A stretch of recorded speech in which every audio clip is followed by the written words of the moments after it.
Bismillahirrahmanirrahim. Assalamualaikum warahmatullahi wabarakatuh. Alhamdulillah, summa alhamdulillah, alladzi hadana li hadza wa ma kunna linahtadiya laula an hadana Allah. Salatan wa salaman ala Rasulillah wa ala man ittaba'ahu wa walah. Amma ba'du fa inna asdaqal hadits kitabullah wa khairal hadi hadi Muhammadin sallallahu wa syarrul umur muhdatsatuha wa kullu muhdatsatin bid'ah wa kullu bid'atin dhalalah wa kullu dhalalatin finnar. Tuan-tuan sidang jemaah muslimin dan muslimat yang dirahmati Allah, alhamdulillah, kita panjatkan syukur kepada Allah dengan taufik serta hidayah daripada Allah. Pada malam ini kita dapat sama-sama hadir di rumah Allah, menunaikan salat maghrib berjemaah, dan seterusnya berada dalam majlis ilmu mempelajari Al-Quran. Mudah-mudahan keberadaan kita dalam majlis ini diberkati oleh Allah dan dicatatkan sebagai amal saleh. Pada malam ini kita sambung kuliah tafsir surah Al-A'la, surat 591 Al-Quranul Karim. Setelah kita bincangkan pada minggu yang sebelumnya surah At-Tariq, sekarang ini kita berada di penghujung tahun Hijrah. Tidak berapa hari lagi kita akan menampak masuk ke tahun baru, tahun 1437 Hijriah. Jadi perpindahan tahun merupakan salah satu di antara hari-hari Allah. Hari-hari Allah dalam Quran dinyatakan, "Fadzakir bi ayyamillah", sebutlah oleh kalian hari-hari Allah. Dengan kata lain, ingatlah hari-hari Allah. Para ulama tafsir menyebutkan bahawa maksud hari-hari Allah ialah hari di mana Allah menangkan para penolongnya dan kalahkan para penentangnya. Sepanjang sejarah, Allah telah menjadikan banyak hari yang merupakan hari kemenangan bagi pembelanya. Hari di mana Nuh selamat dan kaumnya tenggelam, itu merupakan hari Allah. Hari di mana Musa selamat, Fir'aun tenggelam dalam laut, itu merupakan hari Allah. Hari di mana musnahnya kaum Samud, kaum Ad, kaum Madian. Hari di mana kalahnya tentera kufar dalam perang Badar. Hari di mana Nabi Muhammad berhijrah daripada Mekah pergi ke Madinah. Semua ini adalah hari-hari Allah. Apabila kita mengenangkan hari-hari Allah, maka itu merupakan satu perbuatan yang melunaskan tuntutan Allah, yang meminta kita supaya ingatlah hari-hari Allah. Maka sebab itulah mengingatkan peristiwa Ma'al Hijrah merupakan salah satu peristiwa yang baik, yang menepati seruan Allah Subhanahu wa taala yang mengajak kita supaya ingat hari-hari Allah. Kerana hari di mana Nabi berhijrah merupakan hari kemenangan. Hari di mana orang-orang kafir kecewa dan merupakan titik ke arah kemenangan Islam pada episod yang seterusnya. Tuan-tuan dan puan sekalian, pada malam ini mari kita bicarakan tentang surah Al-A'la, salah satu surah dalam juzuk yang ke-30, mengandungi 19 ayat. Surah Makkiyah dan menurut pendapat yang lain merupakan surah Madaniyah. A'udzubillahi minasyaitonir rajim. Bismillahirrahmanirrahim. Sabbih isma rabbikal a'la alladzi khalaqa fasawwa walladzi qaddara fahada. Sabbih isma rabbikal a'la artinya bertasbihlah oleh kalian dengan menyebut nama Tuhanmu yang maha tinggi. Al-A'la merupakan salah satu di antara Asma'ul Husna. Dalam Asma'ul Husna disebut Al-Aliyyul Kabir. Al-Aliyyu maksudnya yang tinggi. Yang tinggi, tinggi dalam arti kata ulul qadar, tinggi kadarnya, kedudukan Allah, bukan ulul makan, bukan tinggi makan, bukan tinggi tempat, bukan berada di tempat yang tinggi. Tapi Allah ni bila sebut Al-Aliyyu, dia maha tinggi, tingginya kedudukan di sisi makhluk. Imam Al-Qurtubi dalam tafsirnya menyebutkan satu riwayat daripada Ja'far bin Muhammad daripada bapaknya. Katanya, Inna lillahi ta'ala malakan yuqalu lahu Hizqiyil.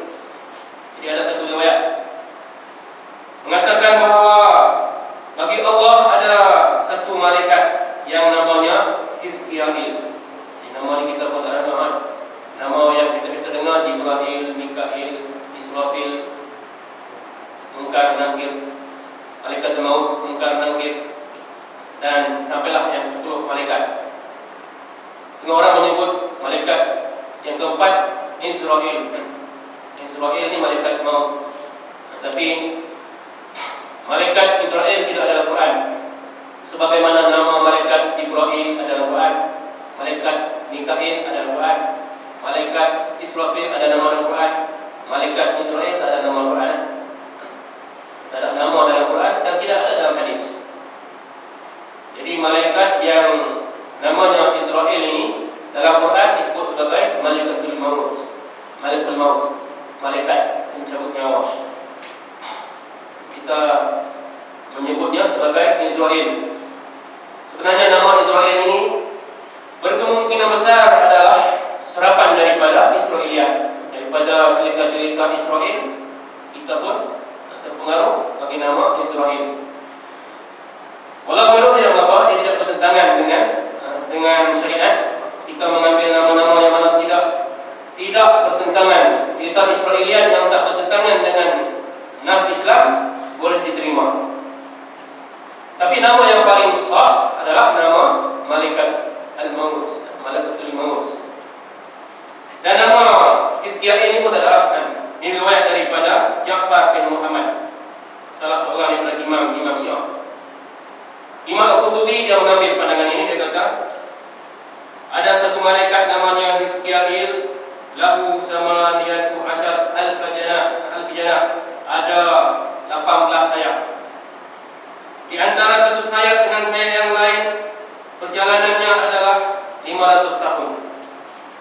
Dari sayap ke sayap lalui 500 tahun sahabat.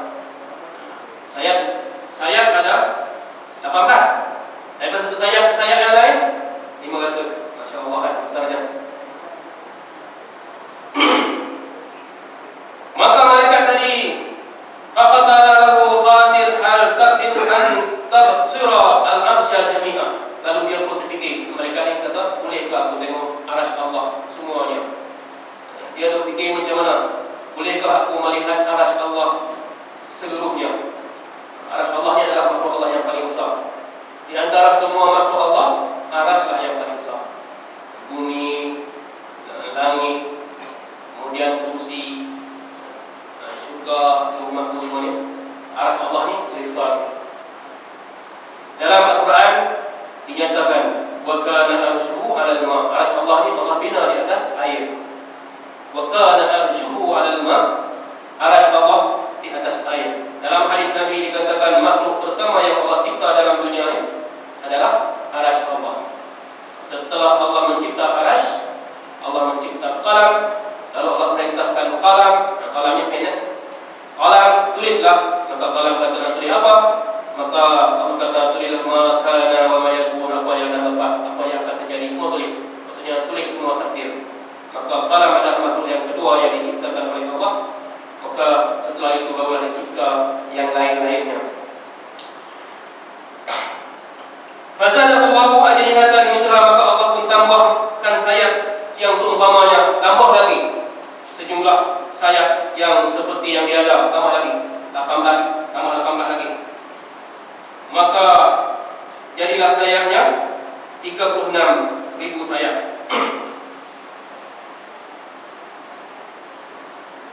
Di antara sayap ke sayap yang lain 500 tahun perjalanan. Kemudian Allah wahyukan kepadanya, wahai malaikat, terbanglah. Maka terbanglah malaikat tadi 20.000 tahun. Maka dia tak sampai ke tiang aras. Jangan kita fikir banyaklah macam mana rupa tiang aras ni kan. Allah Nabi dalam hadis memang ada cerita bahawa tiang aras ada tiang. Dalam hadis yang sahih Nabi menyebutkan bahawa ketika mana aku dibangkitkan, dia kata aku melihat Musa berada di tiang aras. Kata Nabi, aku tak tahu akukah yang dibangkitkan dulu ataupun Nabi Musa ni orang yang dikecualikan daripada gempakan sangkakala. Dia tak mati. Sebab dalam Quran Allah kata fasa'iqa man fiha, habis musnah semuanya illa ma syaa Allah, malaikat apa yang Allah nak selamat. Kenapa? Jadi Nabi kata, aku tak pasti akukah yang bangkit dulu ataupun Nabi Musa ni orang yang memang tak mati. Dia ada pegang pada tiang aras. Jadi dalam nas hadis menyebut bahawa aras ni tiang, ada tiang. Macam mana rupa tiangnya? Wallahu ta'ala a'lam. Jangan kita bayangkan tiang aras ni macam tiang rumah kan. Macam tiang rumah. Itu pemikiran dunia. Pemikiran dunia tak boleh dipakai untuk memikirkan hal akhirat. Tak boleh. Kalau kita fikir, tak sampai. Dalam hadis Nabi kata dalam cerita Mahsyar, matahari jengkal di kepala. Kalau kita fikir cara dunia, matahari beribu-ribu kilometer, bertrilion kilometer pun tak boleh nak tanggung. Kalau sejengkal di kepala, cairlah kepala. Ini cara fikir untuk dunia. Akhirat, otak kita tak boleh fikir. Otak kita tak boleh digunakan untuk memikirkan hal-hal akhirat. Sebab itulah datang Nabi dan cerita hal-hal ghaibiyah ni. Nabi cerita manusia dia khayalkan macam mana sekalipun tentang hal-hal akhirat, tak sampai otak dia. Otak dia tak boleh keluar daripada lingkungan langit. Apa lagi nak pergi akhirat? Nak melepasi lingkungan langit pun tak mampu. Nak naik langit kedua, ketiga, keempat, fikir tentang keadaan hal ehwal di sana, tak mampu. Maka kita beriman dengan segala khabar yang diceritakan oleh Nabi Muhammad sallallahu alaihi wasallam. Kemudian Allah wahyukan kepada malaikat tadi terbang, maka dia tak sampai. Dia terbang selama 500 tahun, tak sampai juga ke tiang aras. Kemudian Allah tambahkan lagi sayapnya dan kekuatannya. Kemudian Allah perintahkan dia terbang, maka terbanglah dia selama 30.000 tahun yang lain, maka tidak sampai. Maka Allah wahyukan kepadanya, wahai malaikat, kalau engkau terbang sehinggalah ditiupkan sangkakala, ditiupkan sur, ditiupkan sangkakala, kamu sudah hari kiamat, sampai kiamat. Bersama sayapmu dan segala kekuatanmu, kamu tidak akan sampai ke tiang arasku. Maka malaikat pun berkata, Subhana rabbiyal a'la. Dia pun kata, Subhana rabbiyal a'la, Maha suci Allah yang maha tinggi. Maka Allah pun turunlah ayat Sabbihisma rabbikal a'la. Yang kita baca mula-mula turunnya ayat yang berbunyi Sabbihisma rabbikal a'la. Pujilah, tasbihlah Tuhanmu yang maha tinggi. Kerana malaikat yang diberi oleh Allah sayap yang banyak, juga kekuatan yang digandakan, terbang pun tak sampai ke aras Allah yang maha tinggi, tak sampai ke tiang pun. Maka ada ceritanya Allah ini maha tinggi, tinggi kadarnya, tinggi kadar kedudukannya bagi makhluknya.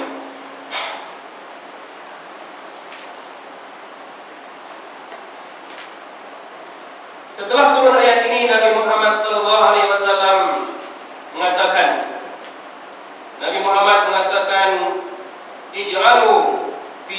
ij'alu fi sujudikum, jadikanlah ia bacaan dalam sujud kamu. Bila turun ayat ini, Nabi berkata, ij'aluha fi sujudikum, jadikanlah ia bacaan dalam sujud kamu. Di dalam sujud kita baca subhana rabbiyal a'la wa bihamdi. Subhana rabbiyal a'la wa bihamdi.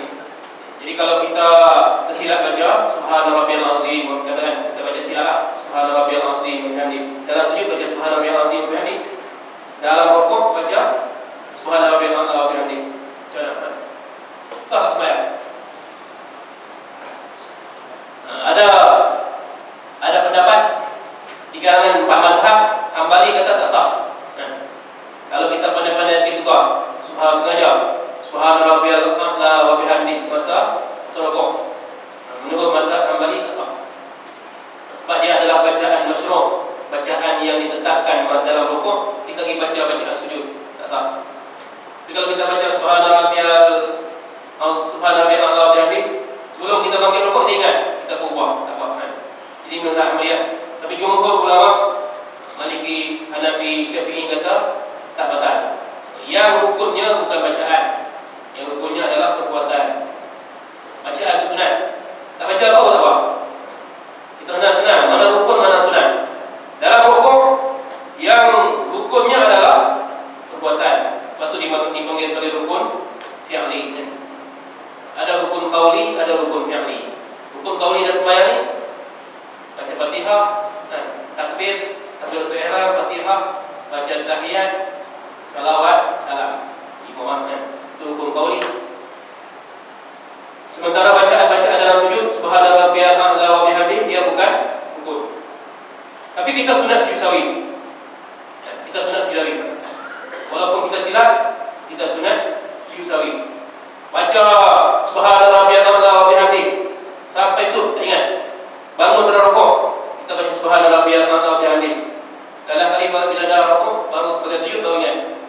Jadi kita disunatkan sujud sahwi kerana terlupa bacaan dalam rukuk, baca tempat yang salah. Sujud sahwi ini pun ada perbahasan para ulama, sebut sikitlah. Kalau kita sujud sahwi bila sebelum salam kan? Pernah tak buat selepas salam? Boleh tak kita buat lepas salam? Boleh kan? Boleh. Dalam situasi tertentu kita pilihlah. Dalam situasi tertentu kita buat lepas salam. Misalnya kita jadi imam, kita terlupa bacaan tadi. Makmum tak tahu tadi belakang kita ni ada makmum masuk banyak masuk, mungkin ada ramai masuk pula. Nanti kalau kita sujud sahwi sebelum salam akan berlaku kekeliruan. Jadi makmum bingung, nak ikut atau tak ikut? Bila makmum tak ikut, katakan tak ikut, maka dia telah menyalahi perbuatan imam, batal sembahyang makmum. Jadi untuk mengelakkan daripada kemungkinan ini, maka imam boleh membuat pilihan sujud selepas salam. Bila salam, dia sujud, makmum tak ikut, tak apa, dah habis salam. Tapi kalau dia buat sebelum salam, makmum tak ikut, maka makmum telah menyalahi imam. Sedangkan hadis Nabi kata, innama ju'ilal imamu liyutammu bih. Imam itu adalah diikuti. Dia buat apa? Dia ikut. Dia rukuk, kita rukuk. Jangan kita tak rukuk, bila dia rukuk kita baca Fatihah lagi. Dia sujud, kita sujud. Dia bagi sujud, bagi sujud. Jangan memanjangkan sujud. Kalau imam dah bangun sujud, kita nak sujud lagi. Nak sujud panjang macam doa. Tak boleh kan? Tak boleh. Menyalahi hadis Nabi yang mengatakan innama ju'ilal imamu liyutammu bih. Nak baca doa sujud tak kira. Sunat dah seorang. Sembahyang berjemaah, imam bangun rukuk, kita bangun. Jangan kita panjangkan sujud kita walaupun kita makmum. Imam lebih-lebih lagi kan? Imam lebih-lebih lagi tak boleh. Imam kalau dia panjangkan sujud sehingga luar lebih daripada kebiasaannya, maka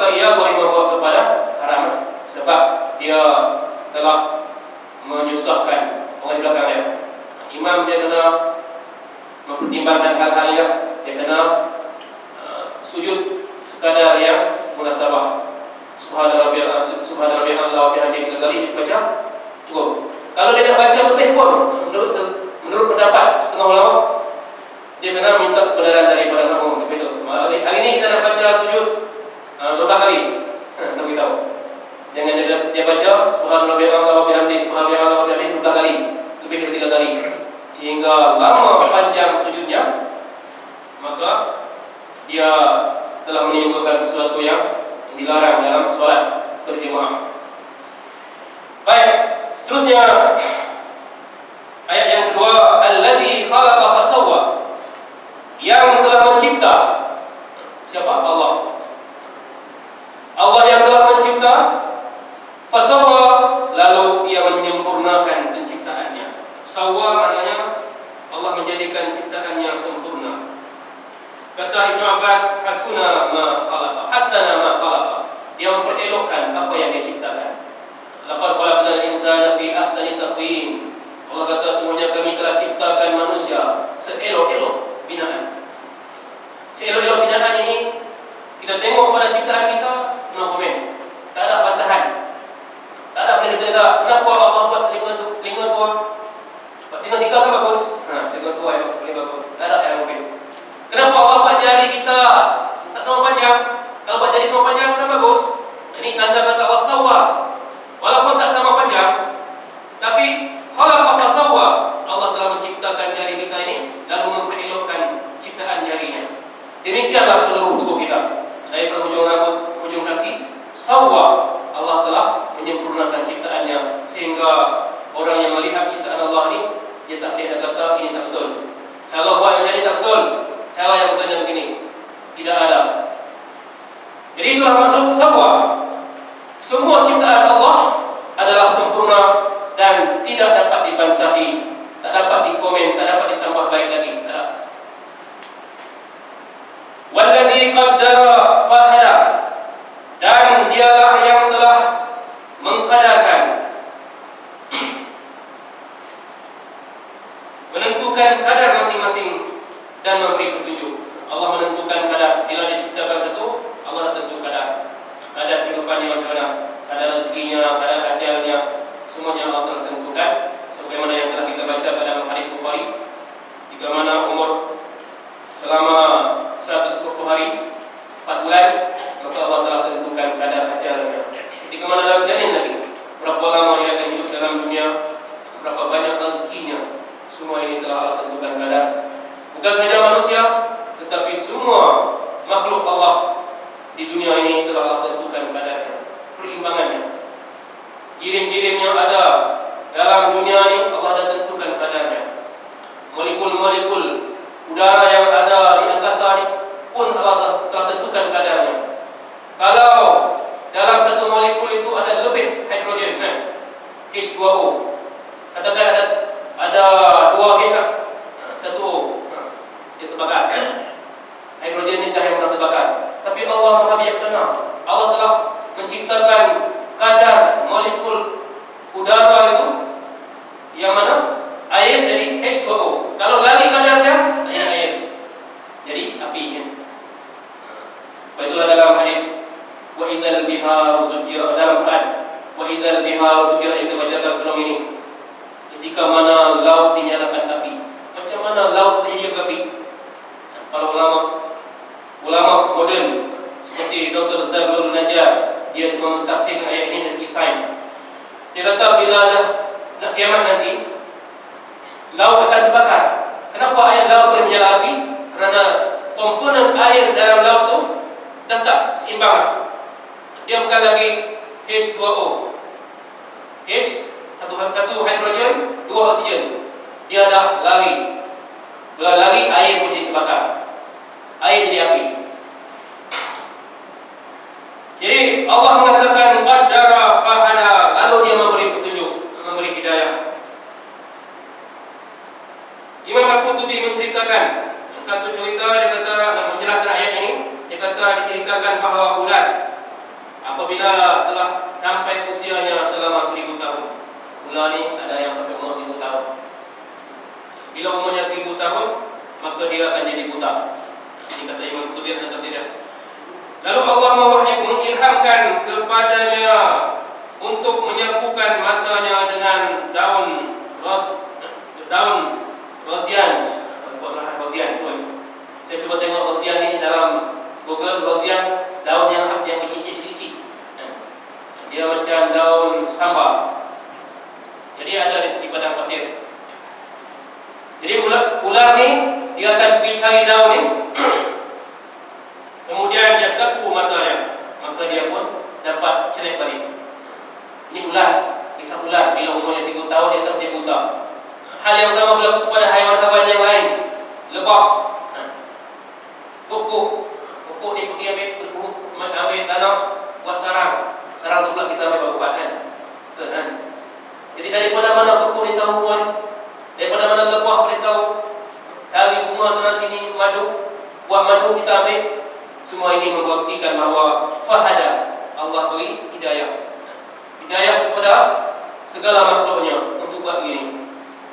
Ayam bila lahir telur, menetas telur, ayam ini makan membantu. Adakah ibunya ajar dia membantu? Tidak. Kalau dia ada ibu sekalipun, ayam dia bila menetas, dia membesar sendiri, dimakan, dia akan makan dengan cara membantu. Dia tak akan makan suap. Ya. Siapa yang ajarnya? Allah. Jadi inilah maksud fahada. Allah dah beri hidayah kepada semua. Beri petunjuk kepada semua makhluknya untuk buat gini-gini. Wallazi akhrajal mar'a, dan dialah Allah yang telah mengeluarkan rumput yang hijau. Mar'a ni adalah padang rumput yang hijau. Faja'alahu sa'an ahwa, lalu dia jadikan rumput-rumput tadi kering dan menghitam. Bila rumput ni sudah kehilangan air, maka dia akan jadi kering kehitam-hitaman. Macam contohlah orang hutan.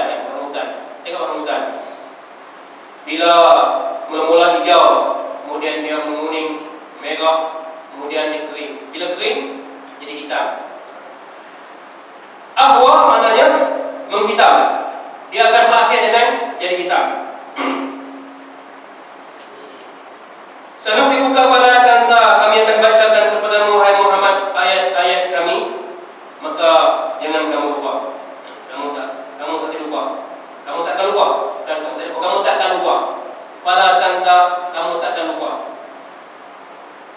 Illa masya Allah, melainkan yang Allah kehendaki. Innahu ya'lamul jahra wa ma yakhfa, semuanya dialah Allah yang mengetahui segala yang nyata dan segala yang tersembunyi. Baik, ketika mana Quran mulai diturunkan, dibacakan oleh Jibril kepada Nabi Muhammad sallallahu alaihi wasallam, Nabi baca ikut. Bila Jibril ajar Nabi, sebelum sempat Jibril habis, Nabi Muhammad dah sambung. Sebab apa? Dia takut lupa. Bila Jibril baca Quran panjang, sebelum sempat Jibril habiskan ayat tadi, Nabi dah baca balik yang pertama. Sebab Nabi bimbang kalau dia lupa ayat tadi. Maka Allah pun tegur Nabi Muhammad supaya jangan buat begitulah, jangan buat begitu. Allah kata, dialah sanuqri'uka fala tansa, kami akan bacakan kepada kamu, kamu takkan lupa. Soal nak ingat atau tidak, ini bukan soal kamu, soal Allah. Allah dah janji, inna nahnu nazzalna dzikra wa inna lahu lahafizun, kamilah yang menurunkan Al-Quran, maka kamilah yang akan memeliharanya. Allah pelihara Quran daripada dilupai oleh Nabi Muhammad sallallahu alaihi wasallam.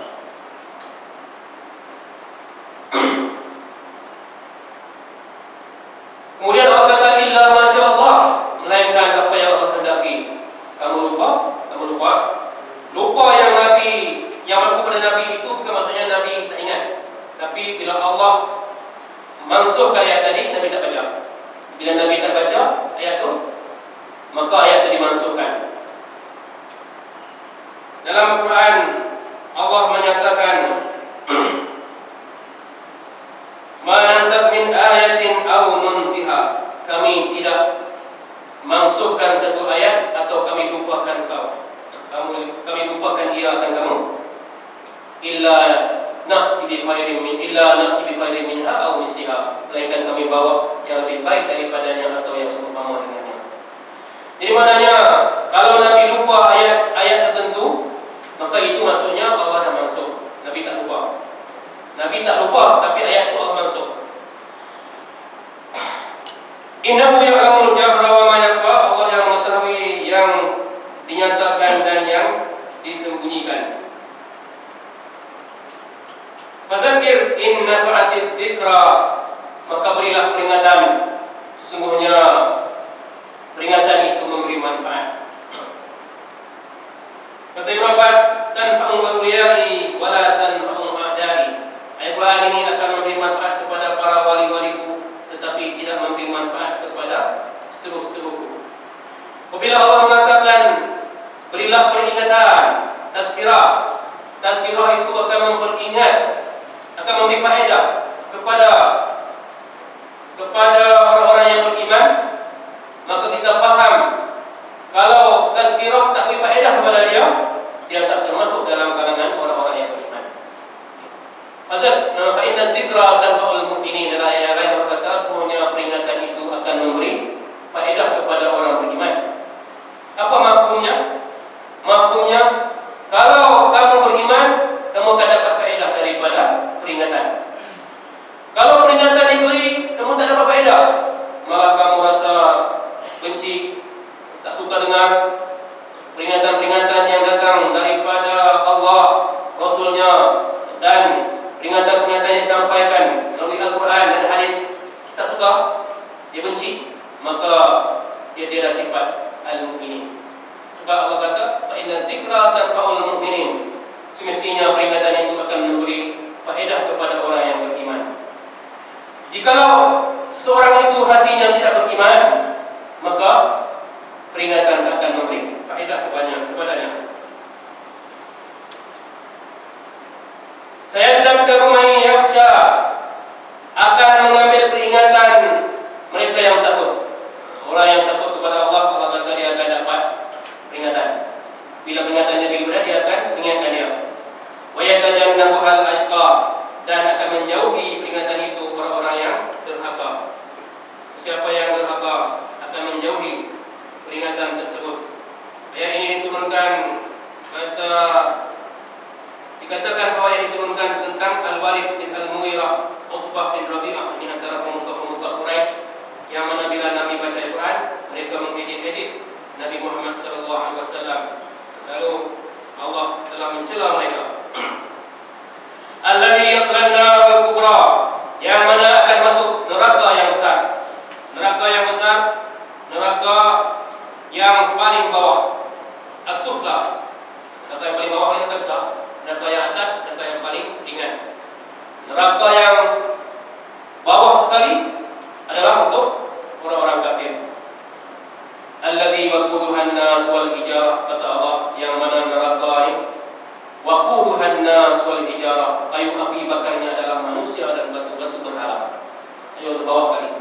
Jadi mereka akan dibakar di bawah neraka. Sungguh pun orang kafir dan berhala ini neraka paling bawah. Ada lagi yang lebih bawah. Siapa yang lebih bawah? Yang lebih bawah daripada mereka ialah al-munafiqun. Sebagaimana firman Allah, innal munafiqina fid darkil asfali minan nar. Sesungguhnya orang-orang munafik itu di darakat al-asfal, dah bawah, ada lagi yang lebih bawah, yang paling bawah. Neraka ni bawah ke bawah disebut darakat. Syurga ke atas disebut darajat. Neraka pula dia punya tingkat dia darakat. Lalu Allah kata, innal munafiqina fid darkil asfali minan nar, sesungguhnya orang munafik berada pada darakat yang paling bawah, bawah daripada neraka yang bawah. Kalau kita buat perbandingan bakar periuk, bawah pantat periuk mana? Periuk atas mana? Dalam periuk atas ni. Atas mana? Bawah periuk. Bawah di pantat periuk.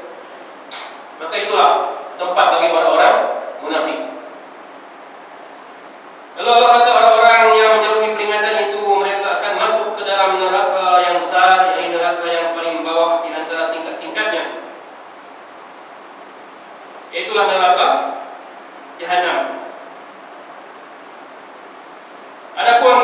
neraka yang kecil, as-sughra, itu adalah neraka api dunia. Api dunia ni sebut as-sughra. Bila Allah sebut al-kubra adalah as-sughra kan.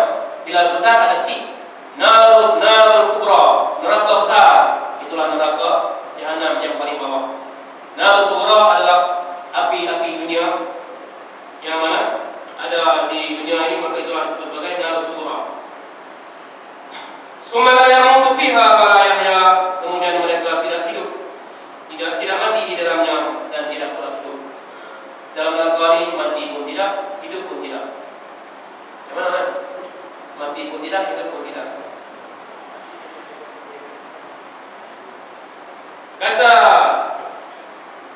Imam As-Sayuti, ay la yamutu wa yastarihu min al-azab wa la yahya hayatan tanfa.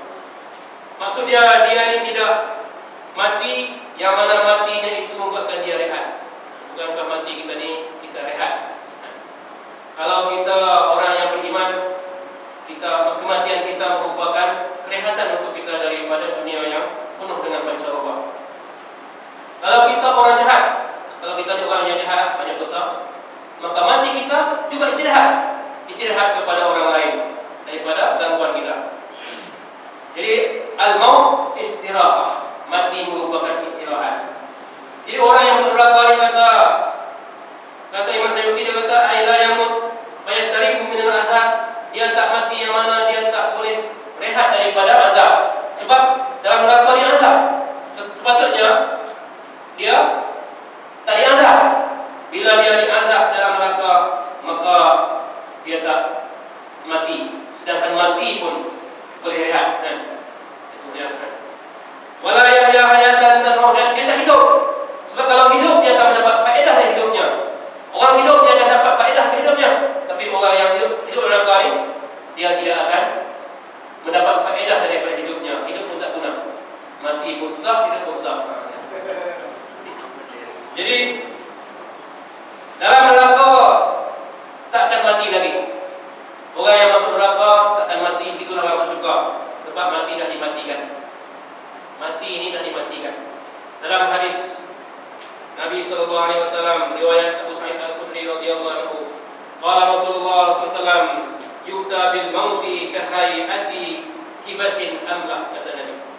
Pada hari kiamat nanti akan dibawa kematian itu dalam rupa bentuk seekor kibas yang putih, putih dia punya bulunya. Bawa seekor kibas itu pula bulunya putih. Wa yunadi munadi, lalu diseru, lalu menyerulah oleh orang yang menyeru, ini malaikat, ya ahlal jannah, wahai ahli surga. Wa yasribuna wa yanzurun, lalu ahli surga pun tengok siapa yang menyeru. Wa yaqul, lalu dikatakan kepada mereka, hal ta'rifuna hadza, kamu tahu tak apa benda ini? Fa yaqulun, maka ahli surga pun kata, na'am hadzal maut, ya kami tahu, ini mati. Ahli surga kenal. Walaupun Allah jerumakan mati itu dalam rupa kibas yang putih, ahli surga kata, kami kenal, ini mati. Wa kulluhum qad ra'ah, semua ahli surga tengok. Summa yunadi, kemudian yang menyeru tadi pun, malaikat yang menyeru tadi pun seru pula, ya ahlan nar, wahai ahli neraka. Wa yasra'ibuna wa yanzurun, maka ahli neraka pun dalam keadaan merintih gitu, kita tengok pula apa yang diseru itu. Fayaqul, maka yang menyeru berkata, hal ta'rifuna hadza, kamu tahu tak apa ini? Fayaqulu na'am hadzal maut, kalau mereka berkata, kami tahu ini mati. Wa kulluhum qad ra'ah, semua ahli neraka tengok. Fayusbah, kata Nabi, maka kibas tadi pun disembelih. Ya ahlal jannah, wahai ahli surga, khuludun fala maut, kata malaikat, kekallah kamu dalam surga, tidak mati lagi. Wa ya ahlan nar, wahai ahli neraka, khuludun wala maut, fala maut, tidak, kamu akan kekal, tidak akan mati lagi. Summa qara'a, kemudian malaikat membaca, wa anzirhum yaumal hasrati, kemudian Nabi membaca, wa anzirhum yaumal hasrati, dan berilah peringatan kepada mereka yaumal hasrati, hari kekecewaan. Iza qudiyal ketika mana diputuskan segala urusan, wa hum fi ghaflah, sedangkan mereka dalam keadaan lalai. Baik, jadi Allah cerita dalam hadis ini, Nabi kita, bahawa kematian itu akan dijelmakan dalam rupa kibas. Pada hari kiamat nanti, benda-benda yang asrak dalam dunia ini, benda banyak tidak asrak, benda-benda yang hanya adalah khayal saja. Mati, macam mana rupa mati? Ada pahala, pahala macam mana? Begitu saya rupa pahala, ada. Quran, Quran kan Quran? Ini mushaf kan Quran. Yang kata Quran itu apa? Ini mushaf. Quran macam mana? Jadi semua benda-benda yang abstrak ini pada hari akhirat nanti Allah jelmakan dia. Mati jelmakan dalam rupa kibas. Amal soleh yang kita buat hari ini Allah akan jelmakan dalam rupa kawan yang baik, teman yang sempurna kita. Kalau amal kita baik, maka dia akan menjadi orang yang cantik, bersih, wangi. Amal yang jahat pula, amal yang jahat ini akan dirupakan oleh Allah seperti ular, Sujaul Aqra. Sujaul Aqra ini ular yang melingkar di leher dia. Di mahsyar nanti dia akan berjalan memikul ular Sujaul Aqra di leher dia, melingkar. Maka ular itu menjadi beban untuk dia pada hari mahsyar. Demikianlah benda-benda abstrak yang lain yang mana Allah akan jelmakan dia pada hari akhirat nanti. Lalu pada hari itu kata Nabi, hayyun la yamut, hidup dan tidak mati. Allah kata ayat ini, la yamutu fiha wa la yahya, mereka tidak mati di dalam neraka itu dan tidak hidup. Maksudnya mereka tak berehat dan mereka tak dapat faedah dan kalau mereka hidup. Qad aflaha man tazakka, semuanya telah berjayalah mereka yang menyucikan dirinya. Tazakka maknanya membersihkan diri daripada dosa. Masuklah mana zakat, membersihkan harta daripada segala noda dipanggil zakat. Membersihkan diri daripada dosa juga disebut sebagai zakat, zakat diri. Wa zakara asma rabbih fa shalla, dan dia menyebut nama Tuhannya lalu dia sembahyang. Bal tuksiruna al-hayata dunya, bahkan mereka mementingkan hidup dunia. Wal akhiratu khairun wa abqa, dan akhirat itu adalah lebih baik dan lebih kekal. Inna hadza la fi suhufil ula, sesungguhnya semua ini kata Allah ada dalam suhuf yang terdahulu. Lembaran-lembaran, suhufnya lembaran, bukan kitab. Dia adalah lembaran-lembaran yang diberi oleh Allah kepada para nabi-nabi. Ada dalam suhuf-suhuf yang terdahulu kata Allah. Semuanya. Apa dah? Wal akhiratu khairun wa abqa. Dia punya hidup, apa dia punya kata-kata hikmah yang satu ini. Bal tuksiruna al-hayata dunya wal akhiratu khairun wa abqa. Semua kata-kata yang cantik yang satu ini ada di dalam suhuf yang terdahulu. Suhuf Ibrahim wa Musa, dalam suhuf Ibrahim dan juga suhuf Musa. Dalam surah An-Najm Allah berfirman, afara'aita allazi tawalla, tiadakah engkau melihat orang yang berpaling daripada Tuhanmu? Wa ata qalilan wa akda, dia beri sedikit dan dia nak banyak. Dia beri sedikit tapi dia harapkan lebih. Aindahu ilmul ghaibi fa huwa yara, adakah dia ada ilmu gaib ataupun dia melihat? Am lam yunabba bima fi suhufi Musa, adakah dia tak diberi khabar tentang apa yang ada dalam suhuf Musa? Wa Ibrahim allazi wafa, dan juga suhuf Ibrahim yang telah menunaikan janjinya. Allah taziru waziratun wizra ukhra, bahawa tiada menanggung seseorang dan dosa orang lain. Wa allaisa lil insani illa ma sa'a, dan sesungguhnya bagi seorang manusia itu tidak ada apa-apa yang dia dapat melainkan apa yang dia usahakan. Wa anna sa'yahu sawfa yura, sesungguhnya apa yang dia buat dalam dunia ini maka akan dilihat olehnya pada hari akhirat. Summa yajza'ul jazaa'ul awfa, kemudian dia akan diberi balasan dengan balasan yang mencakupi. Jadi kata-kata ini indah kan? Kata-kata yang berbentuk hikmah. Dalam hadis Nabi sallallahu alaihi wasallam, Abu Zar telah bertanya kepada Nabi sallallahu alaihi wasallam. Kata Abu Zar, ya Rasulullah, apakah yang ada dalam suhuf Ibrahim? Allah kata ada suhuf Ibrahim. Abu Zar tanya Nabi, dia kata dalam suhuf Ibrahim ada apa? dalam Surat Ibrahim ada kata-kata pujangga, kata-kata pujangga, kata misal, bukan jangga Allah punya kan. Pujangga ni manusia punya. Jadi kata-kata yang berbentuk misalan, dia tak ada hukum. Hukum ni adalah kitab Taurat, Injil, Quran. Dalam Zabur pun tak ada hukum. Dalam tiga kitab ni ada hukum. Ada hukum halal, haram. Tapi dalam suhuf-suhuf yang Allah beri kepada Nabi Ibrahim, Nabi Musa, Nabi Syekh, Nabi-Nabi yang lain yang dijumlahkan oleh setengah ulama sebagai 100 jumlah, tidak ada hukum hakam, tetapi ada misalan-misalan. Kata Nabi seperti di dalam suhuf Ibrahim, dia kata ayyuhal malik al-mutasallit al-mubtalil maghrur, wahai raja yang memerintah, yang dicuba, yang terpedaya, inni lam aqasuka litajma'ud dunya, aku tak bangkitkan kamu untuk menghimpun dunia, ba'daha ala ba'din, setengahnya atas setengah yang lain, walakin ba'astuka liturat anni da'watul mazlum, tetapi aku bangkitkan kamu supaya kamu menjawab permintaan orang yang dizalimi. Kata Nabi dalam surah Nabi Ibrahim ni ada begini. Kata Allah, wahai para raja yang diberikan kuasa pemerintahan, yang diuji, yang terpedaya oleh kamu semua, semuanya aku tak bangkitkan kamu untuk himpun dunia, bukan nak kumpulkan harta dunia berjuta-juta, tapi untuk membantu orang yang dizalimi. Fa inni lam arduha walau kanat min fami kafir, kata Nabi. Sungguhnya doa orang yang dizalimi itu aku tidak akan tolak walaupun daripada mulut orang kafir. Tidak betul mazlum walau kafir. Orang yang dizalimi ini, walau dia berdoa kepada Allah, walaupun dia kafir, Allah akan tunaikan doanya.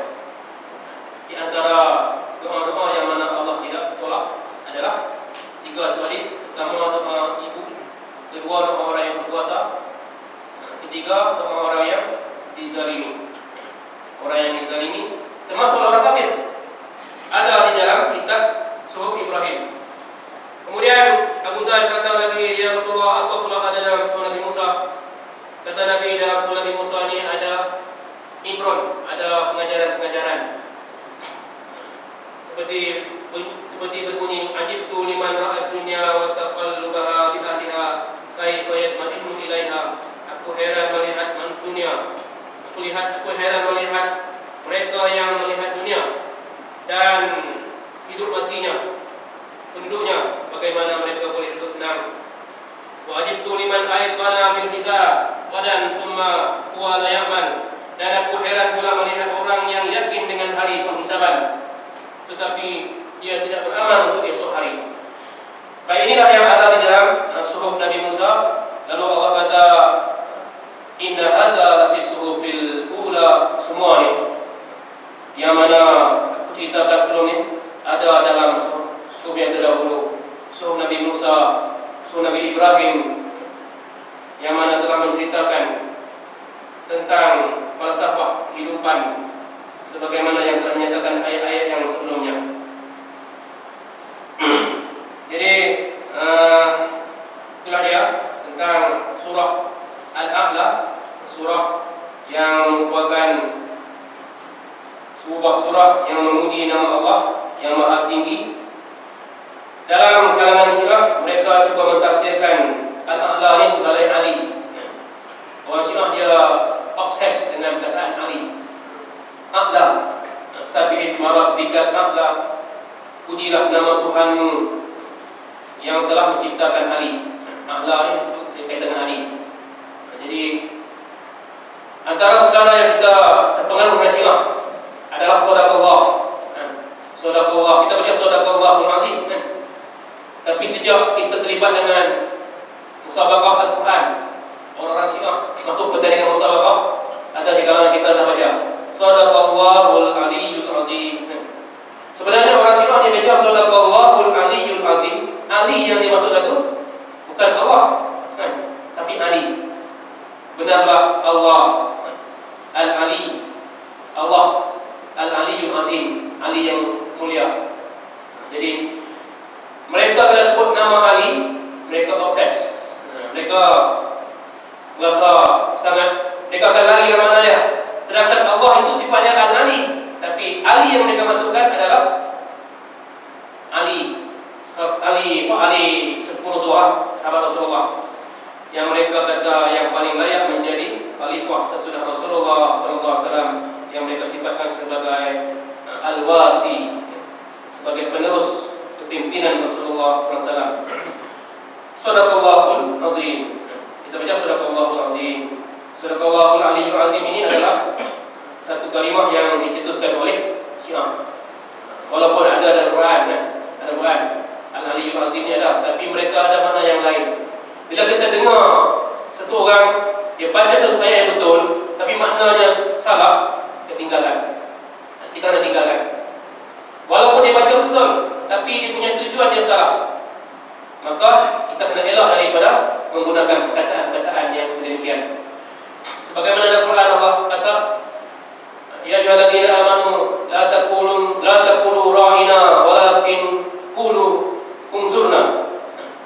Hai orang-orang beriman, jangan kamu kata ra'ina. Ra'ina ini maksudnya, ya Rasulullah, pandang kami.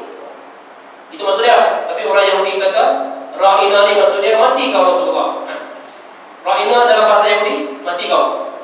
Jadi Allah tu buka ayat, wahai orang beriman, jangan kau kata ra'ina, tapi katalah unzurna, lihat kami. Jadi bila seorang sahabat dengar seorang Yahudi kata ra'ina ya Rasulullah, jadi seorang sahabat itu dia faham bahasa Yahudi, dia kata sekali lagi kau cakap gitu, aku bunuh kau. Yahudi dia kata, apa pula salahnya? Kamu juga kata ra'ina. Orang-orang Islam juga kata ra'ina. Orang Yahudi ini datang kemudian dia kata ra'ina, tapi maksudnya lain. Tapi orang Islam ini tahu, dia kata kalau kamu kata lagi begitu, aku akan bunuh kau. Maka sampailah kepada Nabi SAW tentang berita itu. Lalu Allah turunkan ayat dalam Islam yang kata ra'ina.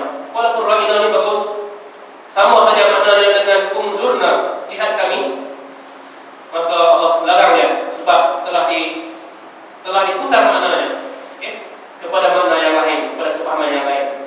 Maka demikianlah kita kekalkan dengan sadaqallahul azim, sebab sadaqallahul aliyyul azim ini menjadi syiar daripada kalangan Syiah untuk mentakzimkan Ali melebihi kadar yang sepatutnya. Sadaqallahul azim ini cara kita menamatkan bacaan Quran. Tidak ada nas yang kata kita kena baca itu. Bila kita baca Quran wajib kena baca sadaqallahul azim. Tidak ada nas yang kata kita baca maha benarlah Allah yang maha agung. Kalau para sahabat bila mereka baca Quran, sunnah yang mereka ikuti daripada Nabi SAW, bila baca Quran mereka akan susuli dengan keluhan-keluhan. Kalau ayat itu ayat nikmat, mereka akan kata, mereka kepujilah. Kalau ayat itu yang azab, mereka akan minta berlindung. Bila baca-baca ada ayat azab, mereka kata, Allahumma inni a'udzubika minan nar. Ya Allah, kami berlindung denganmu daripada neraka. Kalau baca ayat itu ada cerita pasal syurga, di situ mereka akan kata, Allahumma inna nas'aluka al-jannah. Kami tak suka. Contoh yang kita selalu buat dalam surah Al-Tin, alayhisallahu bi ahkamil hakimin. Bukankah Allah itu yang paling bijak di antara segala yang bijak? Kita baca apa? Bala ana ala zalika minasyahidin. Itu cara yang sudah yang dibuat oleh para sahabat. Bila baca ayat-ayat mereka jawab, baca ayat jawab. Sebab kepahaman, mereka faham. Kita tak faham. Jadi bacalah. Bila kita dengar bagi baca Allah Allah Allah subhanallah, baca sedap kita baca subhanallah ya Allah. Jadi itu saja kita mampu. Jadi memberi respon kepada bacaan ayat Quran merupakan sunnah para nabi, sunnah Nabi dan sunnah para sahabat. Maka cara kita beri respon adalah sesuai dengan ayat-ayat yang kita baca. Kalau ayat azab sesuai dengan azab, kalau ayat nikmat sesuai dengan nikmat. Allah